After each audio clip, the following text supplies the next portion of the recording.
Oi, oi, Savaloys, and welcome to this morning's. It's still the morning. It's been a long day so far. I've been up doing many a thing this morning. How's your morning been? What have you been up to? Let me know. Let me know in the comments. Because I'd love to know. I'd love to know what you've been up to. I'm very interested in what you've been up to. Any road. What I would like to ask you about today is, when was the last time you checked your sales process, and is it working for you? Do you have a sales process? Do you even know what that is? And obviously I am a lover of sales and how it works, and looking at the intricacies of sales and how we can make anything we do convert better for you. So that's from anything from freebies to DMs to your content to your website if you have one, lead pages, emails, even telephone conversations. So if you find that you're not converting consistently, or you want to make some more cash, or you're not quite connecting with the right people, or things you're doing aren't quite working to get the people you want, then what I would say, always my first step in my 6 steps to anything, not these 6 steps, these are different 6 steps, there's lots of 6 steps. But my first step anyway is clarity. Because oftentimes what we do is that do. And we don't stop and take a breath and analyze what we need. Sometimes you can just get trapped in the, right, I've just got to go and do more stuff. I've just got to go and do some more stuff and things will happen. But actually, if you don't stop and take a breath and get some clarity, there's a couple of things wrong with that. It's like you can't understand or foresee what problems there might be in the future. Right? It's difficult to get your head around like what is really going to be the most effective way for you to work. And what you can end up is being a bit of a busy fool, doing all the things and not really achieving anything. So I would say a great step, if you want to make sales your priority, which obviously, as I always say, you should do, because if you're not making money, you've got a hobby, not business, is take a look at this. And even if you are making some money and you want to increase that and scale or grow to the next stage, this is an important thing to do regularly, really. If something's not working, we've got to go back to the beginning and unpick what's not working. Unpick the rotten bits and take them out and put something new in. And it's like nurturing a plant, right? We've got to look after it. Sometimes you have to change the soil it's in. Sometimes you have to remove the dead leaves, etc., etc. You get the analogy, and it's exactly the same for your business, right? So in order for it to thrive like a plant, you've got to look after it and nurture it and monitor what's working and what's not. So we talked about numbers the other day, but now I want to talk to you about your sales process. So my first question for you is, do you have a funnel? Do you know what your funnel is? If I asked you what your funnel is, or do you even know what a funnel is? So in all businesses, I believe you should have a sales funnel. And basically, it's a bit like a triangle. I shared it on all my socials. So if you want to look at how to build out your funnel, you've got that for free. There's, I think there's pictures on Facebook. It was on a story. You can't see that now because it's on, isn't it? But there's all the pictures laid out on Facebook, I think, and Instagram, and maybe LinkedIn also, where you can go and have a look at how to plan out your funnel. And basically, what it means in that little triangle, at the top, the widest point of your funnel is your free things. So that will be things like lead magnets, Facebook groups, podcasts, Clubhouse, all of that stuff, right? So that's where your free things go and your main audience entry point is, right? And then you've got a low price thing. So that's usually something under 100 quid. So that might be an upsell to your freebie. It could be a workshop and many other things, right? Then you've got your low mid. So that's probably like membership or something like that. So that's probably under the £1,000 mark, right? So that might be memberships. What else could you have? Oh, there's loads of things that could go in there. Some courses, mini courses, stuff like that. Then you've got your mid, which is probably things like courses, like longer based courses, so £1,000-ish and more mark.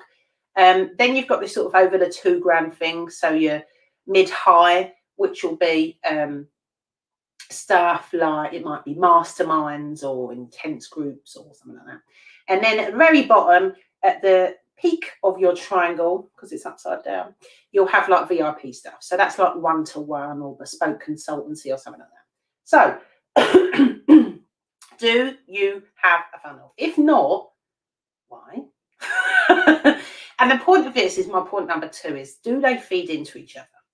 So I spoke to lovely Marissa the other day, who helps people market themselves on Pinterest. And she said a very good point, and this is probably the easiest way to explain it. A funnel is a purpose if you've got something to suit everyone, from be it free to VIP and everything that's in between. So do they feed each other? Do they like match like a ladder of how people can progress with you? So they might, and sometimes it doesn't work like this, but they could do your free thing, get your low paid thing, join your membership, then do your course, then. But oftentimes it doesn't work like that. Some people obviously might just jump straight to one-to-one or whatever your VIP product might be. It doesn't matter, but do they feed into each other and have they got commonality? Because if not, that's where you're going to get into trouble, really, when you're trying to sell different things. And the beauty of them feeding into each other is because when you're having conversations, and you should be having sales conversations with people, in my opinion, if your product or service is over 500 quid. Because at that level, you want to make sure that they're ready to invest that money.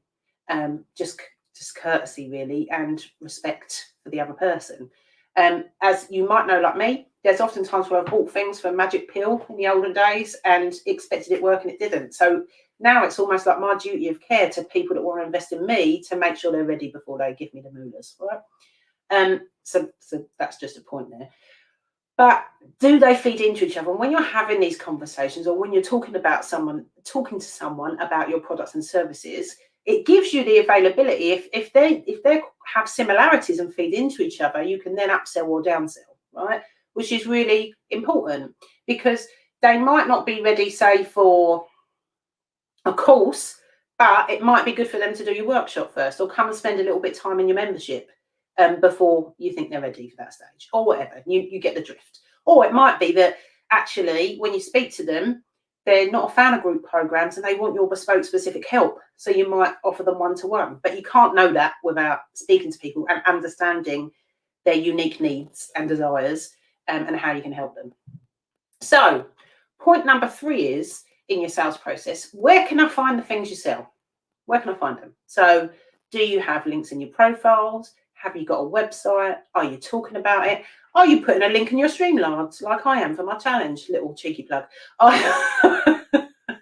If you do talks or get on other people's podcasts or in other people's groups or whatever, are you sharing a link? What are you sharing a link to? What's the first step in your process that you want to direct people to? Now, for most people, it'll be a free thing. So it might be like a lead magnet or something like that leads on to something else. You might offer like a strategy session. You might have one-off strategy session. I don't know. But where can I find them, right?